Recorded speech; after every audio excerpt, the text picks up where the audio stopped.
Welcome to Mind Body Monday, and thank you all for joining me.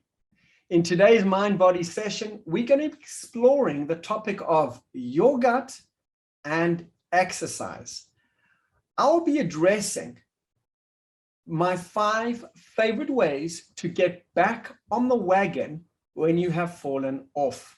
And this is so important whenever we think about exercise or starting a new health habit or routine. We're going to be exploring, could more exercise mean better gut health?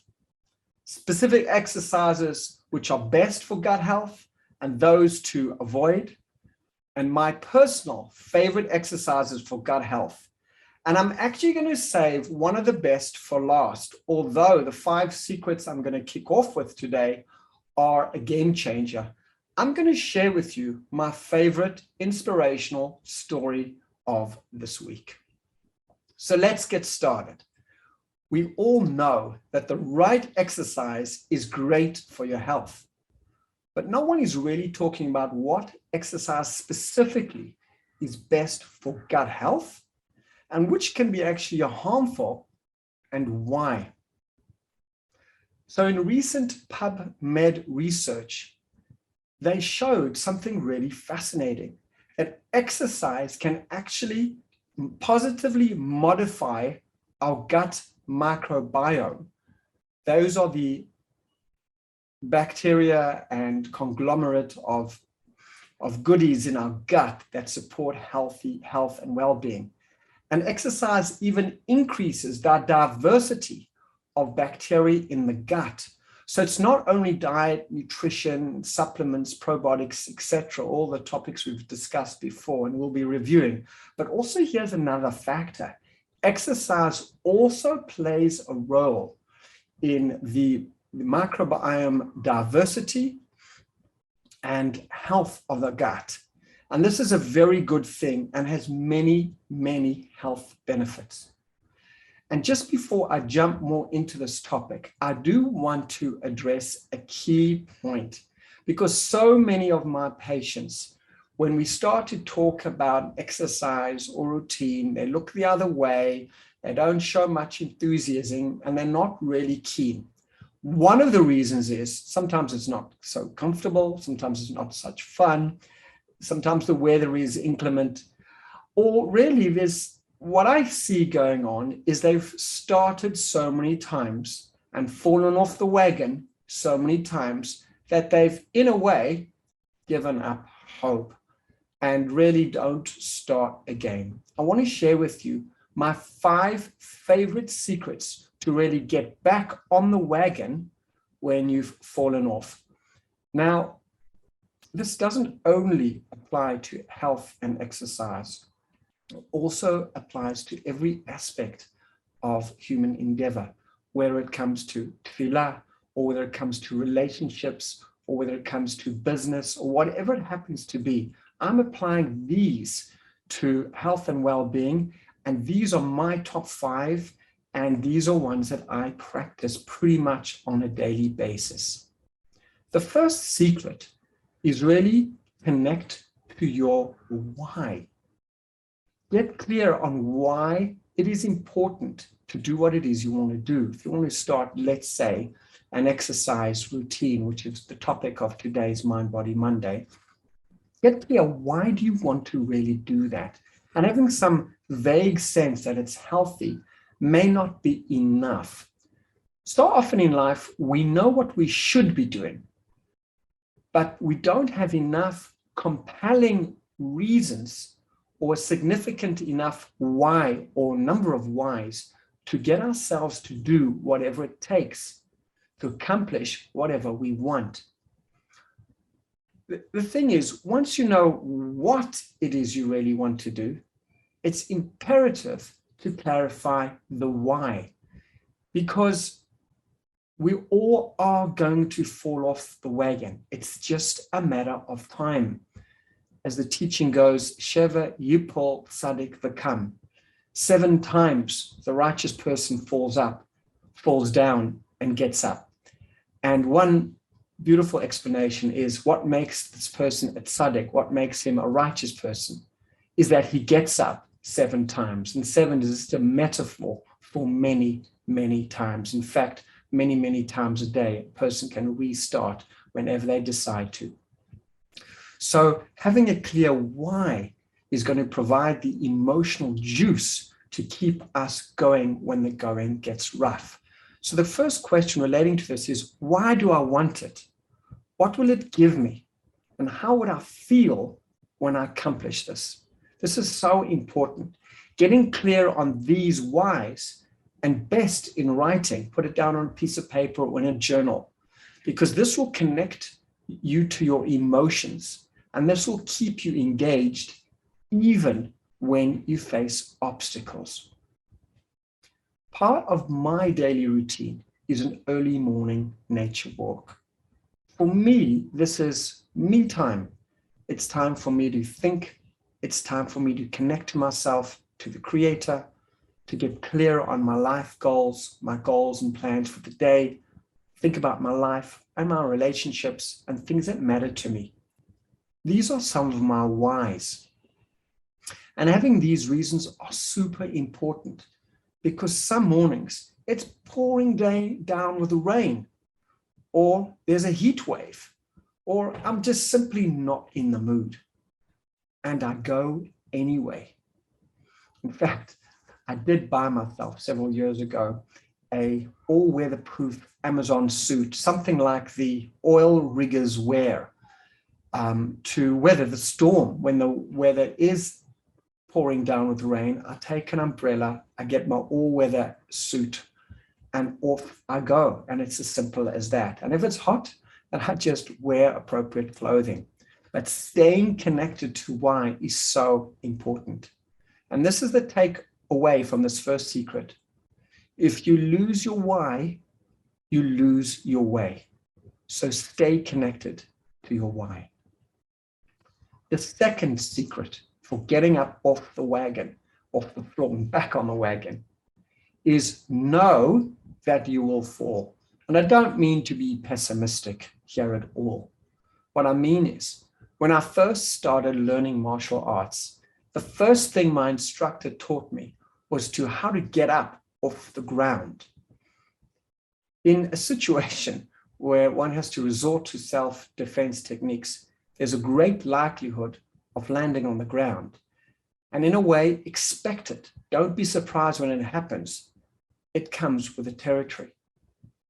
So too, when you're starting out a new health routine, know that in all likelihood, you're going to fall away from it. How many people start a New Year's resolution? In fact, research shows that in January, first week, 2 weeks of January, gym memberships go through the roof. March, April, May, they're all fallen away, at least the majority of them. And that's because they started with gumption, a great motivation. They probably didn't have their whys really sorted and weren't expecting to fall away as quickly as they did. So your falling doesn't mean anything. It doesn't mean that you're undisciplined or dysfunctional or anything else. It just means that you are a human being having a human moment. And all you need to do is just get up and start again. Press that reboot, restart, refresh, and get back into the game. The third secret is to let go of perfectionism. I see this in my practice a ton. It can really be quite crippling. I say to my patients, let go of perfectionism and embrace the perfect imperfection. When things don't work out the way you planned, course correct. Just like Waze does. Play a voice. I have a voice in my mind that just says, recalculating. In fact, some of my kids have even quoted me on this when things don't go the way we plan. In fact, just the other day, I was off for my hour's walk, and 20 minutes in, I got an urgent call that I was needed at home. So I course corrected and headed home. I was happy that I got in my 20 minutes. I let go of the perfect 1 hour nature's walk, my me time. and embrace the perfect imperfection of my 20 minutes, which really brings me to the fourth secret. The fourth secret is practice celebrating small wins. There are big gains in small wins. Research shows that every time you celebrate a small win, your brain releases happiness neurotransmitters like dopamine, which boosts your energy and perseverance. This in turn provides the fuel to keep going and not get thrown off when things don't go the way you wanted. Just like I did. When I didn't get to have the longer walk I wanted, I celebrated the walk I got and course corrected. Happiness and fulfillment are most often available in the small things because they happen more often than all the big things. The last secret is just make a start. If there is something you've been putting off doing, or you want to really start something new in your health routine, or just start something again, what would it be? I'm curious. Go ahead and type in the chat, or if you're watching a replay, type in the replay in the comments. If there's something you've been putting off or something you've started many times and you'd like to start again, what would that be? Go ahead, type in the chat. I'm just going to look over to the chat. Wonderful. Because the key thing about just making a start is don't overthink it. Complexity is the enemy of getting things done. Just make a start. Keep it simple. I have a dear friend. Yes, someone's written in the chat, yeah, going off sugar, wonderful, walking every day, simple. That's great. So I would say make success attainable. Instead of saying walking every day, start with walking once a week for 20 minutes. And guess what? After 1 month, you would have walked 4 times for 20 minutes. That's an hour's walking. That's phenomenal.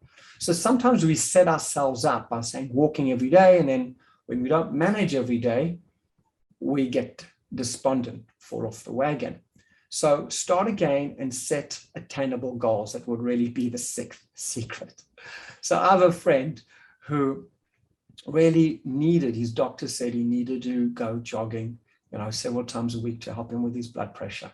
And he didn't like jogging, he didn't like exercise, but what was recommended by the doctor. So his first step was simply to put on his walking shoes. Then he put on and he said to himself, listen, if my walking shoes are on, maybe I'll just change my top. So when he changed his shirt into his exercise top, he said, well, if that's on, maybe I'll just grab my bottle of water. Well, if I've got my bottle of water, maybe I should just step out the door. And he baby stepped himself every day out the door. 3 months later, his blood pressure was down, his weight was reduced, and he was in much better shape by taking small incremental steps. So for those of you who are new to Mind Body Monday, I'm happy you got to hear my 5, actually 6 secrets for getting back on the wagon. My name is Avraham Gundle. I'm the founder and director for the Center for Integrated Medicine, and I practice functional and integrated medicine. Over the last 30 years in private practice, I've been privileged to help thousands of patients recover from chronic illnesses, be it diabetes, gut problems, anxiety, eczema, autoimmune conditions, just to name a few. And in today's Mind Body Monday, we're going to take a little bit of a deeper dive in the first question, which is, could doing more exercise mean better gut health? Research points to physical fitness positively affecting the gut microbiome. Studies show evidence of increased microbiome diversity in athletes. The more diverse our microbiome, the greater the health benefits. And the opposite holds true as well. In a PubMed research, it showed that a decrease in gut microbiome diversity is a predictor of poor health and increase in obesity and type 2 diabetes. In addition to a decreased diversity, It can also lead to an imbalanced state of the gut known as gut dysbiosis. And this correlates highly in research to frailty, inflammation, and neurodegenerative disorders like Alzheimer's disease and Parkinson's disease in the elderly. So exercise is just one strategy of many to help modify the gut microbiome and increase diversity of the bacterial abundance there. So you don't need to be a pro athlete to get all the exercise benefits. Research in the National Library of Medicine showed that just a brisk walk daily over a 12-week period increased microbiome diversity. That being said, there are many, many reasons to start walking. Just as little as 20 to 30 minutes, 3 to 5 times a week has many, many additional health benefits, which I've covered in previous Mind Body Monday sessions. The American Heart Health Association found that there was a 32% decrease in death among those who walked at least 2,000 steps a day. That's 32% decrease with just 2,000 steps a day. That's remarkable. And they found that each increase of 1,000 steps a day was associated with a 28% decrease in morbidity. So just adding 1,000 steps dropped death rates by 28%. So you don't have to go to extremes here at all, because the research showed that the health benefits plateaued around 4,500 daily steps. And the benefits were similar with people who walked in short bursts and those who took longer, uninterrupted walks. So more exercise doesn't always mean better results, but just doing 20 to 30 minutes walking 3 to 5 times a week has huge health benefits. So let's look at what specific exercises should be avoided if you have a flare-up, a gut flare-up, or any GI symptoms. So there are several ways in which exercise can cause gut symptoms. And the main reason is linked to the redirection of blood flow away from the digestive organs and towards the working muscles. And this can slow down the movement of food through the gut, causing GI symptoms. However, the research showed that this occurs particularly during high-intensity exercises like interval training or HIIT workouts. In my practice, I'm often asked this question: if I'm experiencing GI symptoms, what should I do when it comes to exercise? So here are 4 quick tips to go about exercising if you have any GI symptoms. First, light to moderate exercise is less likely to bother your belly. And I'm going to get to some of those examples in a bit. Avoid eating close to exercise, leaving at least 1 to 2 hours before exercising. And avoid eating heavy meals. That means meals high in fat or meat protein in a pre-workout meal or snack, simply because they take longer to digest, and the blood rerouting away from the gut will not support healthy digestion. And then aim for overall great hydration, 1/2 ounce to 1 ounce of water per pound of body weight as a general rule. But best not to drink large quantities of cold liquids within 20 minutes of exercise. So these are the tips to bear in mind if you have any symptoms before exercising. So let's look briefly at what specific exercises are best for gut health. So light to moderate exercise seems to be beneficial for those with any gastrointestinal disorders. And this is to do with the transit time I spoke about. And this helps to reduce the buildup of gas and residues in the gut. So studies have shown that moderate exercise may even have anti-inflammatory effects and may reduce symptoms of irritable bowel syndrome and an inflammatory bowel disease. And preliminary research has shown that yoga can actually help irritable bowel syndrome.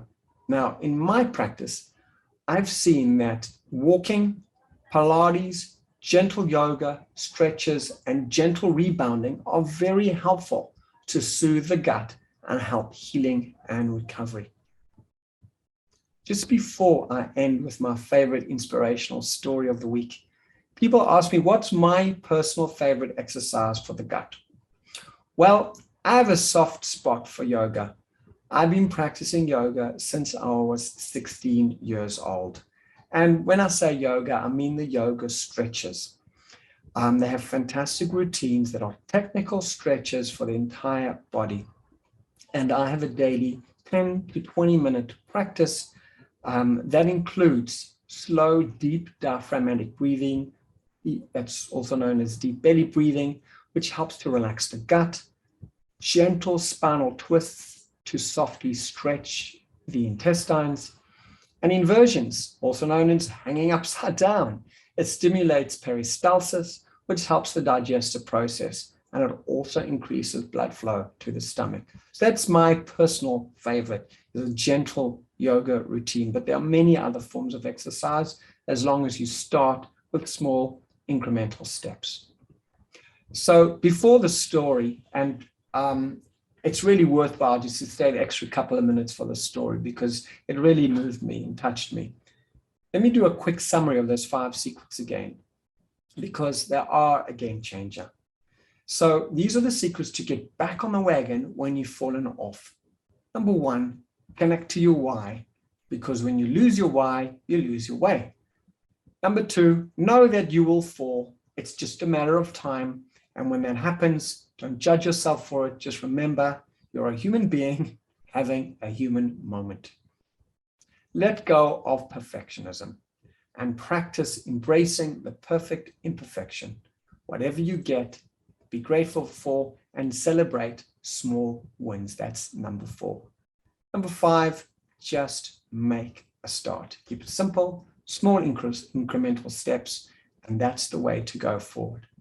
And if you're not yet a regular exerciser, just make a start and keep it simple. So here is my favorite story of the week, and I'm going to read it out from a sheet in front of me. Here it goes. So if you are able to listen with your eyes closed and relax, that's great. If you're driving, then it's probably not a good idea to be closing your eyes, but you can listen all the same. Here it goes. A man was walking along a beach, reflecting on his life. He always wanted to make a difference, but no matter what he tried, he wound up feeling as though he was spitting into the wind. Suddenly, the man heard a loud crunch and looked down at his feet. Right where he was standing, and for as far as the eye could see in either direction, there were thousands upon thousands of tiny little starfish washed up onto the ocean by the tide and waves. The man continued walking, thinking to himself about the apparent cruelty of the ocean. After all, those starfish didn't do anything wrong. Yet before the day was done, they would be dead, washed up on the shore and left to die. After some time, the man came across an old woman standing at the ocean's edge, throwing starfish that had washed up on the shore back into the sea. When he asked her what she was doing, she said that she had always wanted to make a difference, and she had decided that today was a great day to begin.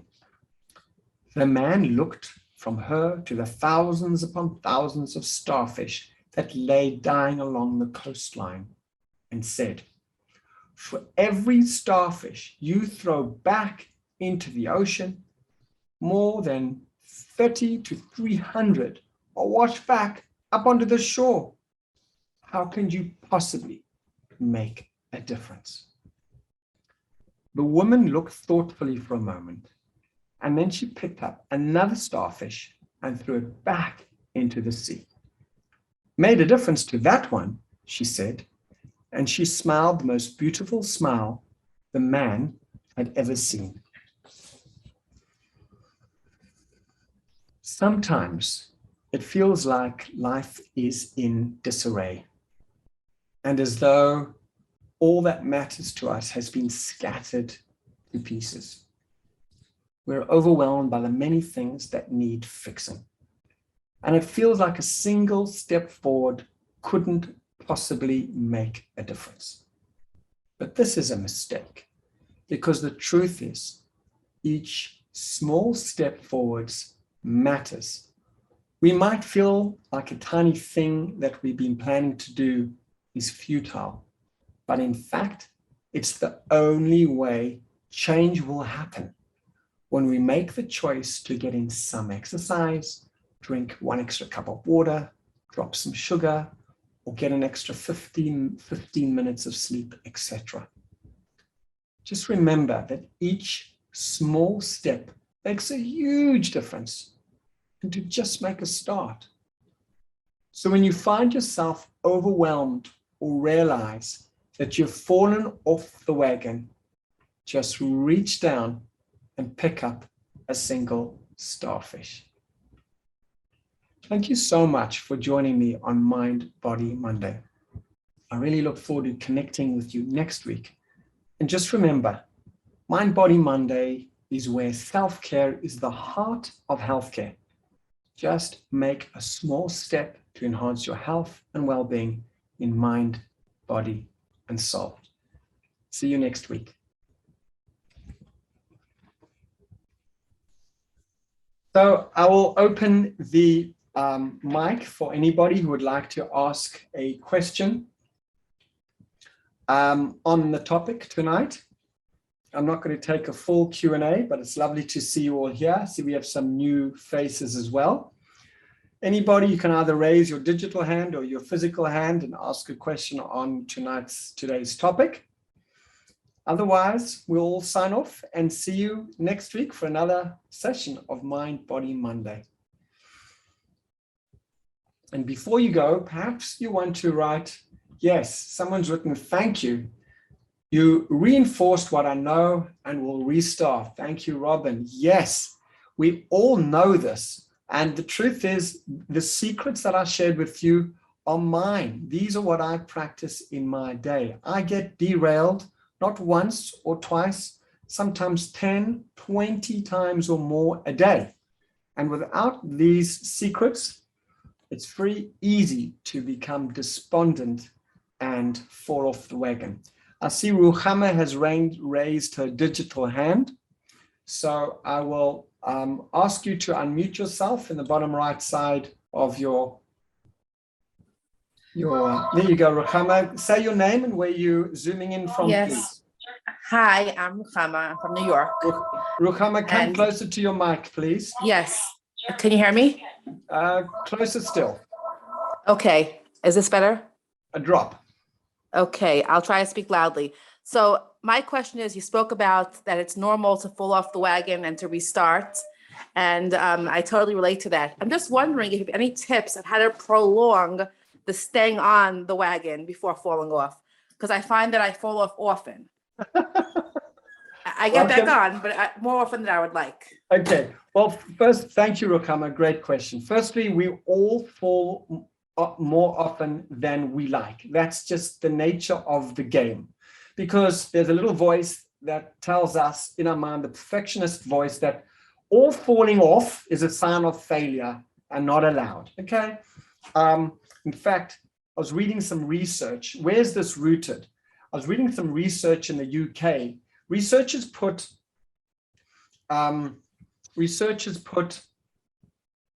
tape recorders in those days all around kindergartens in the UK, from north to south. And they did this for 2 weeks, gathered the data. And the majority of the communication to these 3-4-year-olds was, no, stop, you can't, you're good for nothing, you'll never amount to anything, don't, stop, get down.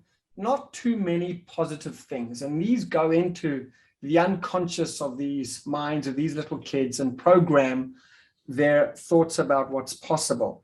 So therefore, when we come to falling off, we have this recording in our mind that, well, we're destined to fall off, number one, and we're not going to amount to anything. And all that is just simply not true. The human condition is that we will fall off. There are many, many beautiful reasons for this, spiritual reasons, physical reasons. We're not in control, and things happen in life out of our control. So it's not about not falling off. It's about knowing you will and getting up. So the first strategy is know your why. Connect to why is the walk, in my case, my morning walk, important to me. So when it hails or snows or is cold or is boiling hot or I'm not in the mood, doesn't make a difference. I've made a decision and this is what I'm going to be doing. And in terms of the second part of your question, how to prolong the amount of time on the wagon, I think there are many strategies. One is reviewing these secrets. Don't sort of know them in your mind only. Write them down and review them on a daily or weekly basis, because that will give us staying power. Or review your whys. Put them in your sitter, put them in your talis bag, put them in a memo in your phone. Put them as a memory, as a reminder in your phone, as a pop-up every week or whatever. Because once you committed to your whys, why it's important to you, you can make more effort to staying in the groove. Okay, wonderful. Great question. Thank you very much. Great question, Ruchama. Thank you so much. I want to sign off. I'm going to say thank you so much for another great session and joining me here on Mind Body Monday. And I look forward to seeing you next week. Have a good week. All the very best.